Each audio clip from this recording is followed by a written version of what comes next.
Hey everyone, and welcome to episode 10 of Public Health Lens.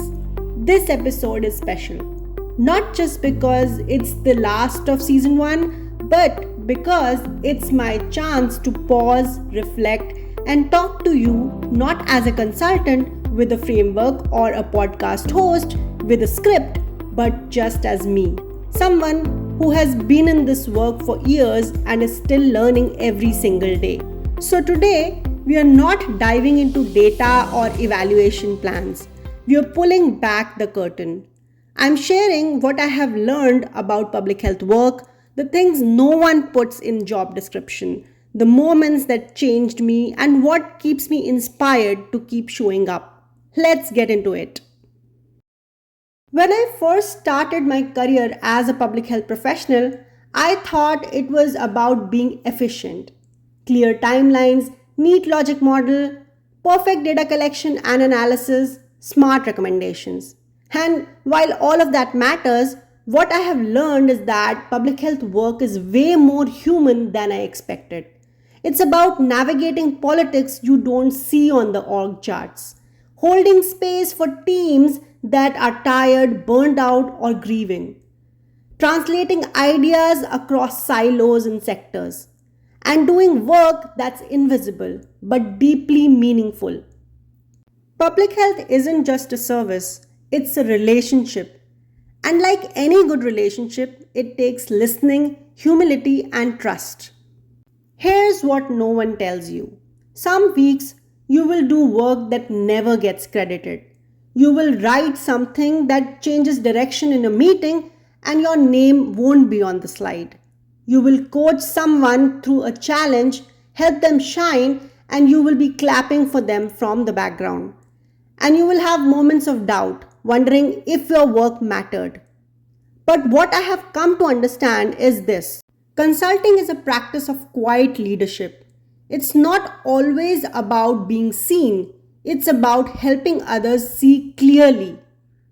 I have had moments in this journey that will stay with me forever. A clinic staff member who once said, "Thank you for teaching me how to use Excel. Now I can track all our patient information clearly and actually use it to support their care." A grantee who messaged me months later saying, "We are still using the advice you gave on the webinar and it has improved our data collection practices to many folds." A team that went from frustrated and under-resourced to aligned and energized, not because I had magic answers, but because I asked better questions. Those moments, they don't show up in quarterly reports, but they are why I keep doing this. This work can be messy and lonely. You're often dropped into systems you didn't build, expected to fix things with limited time and even less context. But here's what keeps me going. The communities we serve, resilient, resourceful, and ready to lead.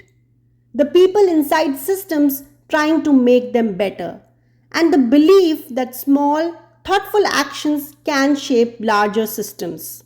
Also, conversations like this, having this podcast space has reminded me that public health is personal and that our stories matter. So, if you are a consultant, a grantee, a student, or just someone wondering if you are making a difference, you are. Even when it's quiet, even when it's hard. This wraps up season 1 of Public Health Lens. 10 episodes, 10 building blocks of what public health consultants do and how we show up. But don't go too far because I'm not quite done. Next week, I'm releasing a bonus episode featuring a very special guest, a health policy professor, fierce public health advocate, and my very dear friend. We will be talking about something close to both our hearts, the power of collaboration in public health, because no one does this work alone and we shouldn't have to. Until then, thank you. Thank you for listening, sharing, reflecting, and letting me bring this little project to life. And as always, stay curious, stay kind, and never underestimate the quiet work that creates real change.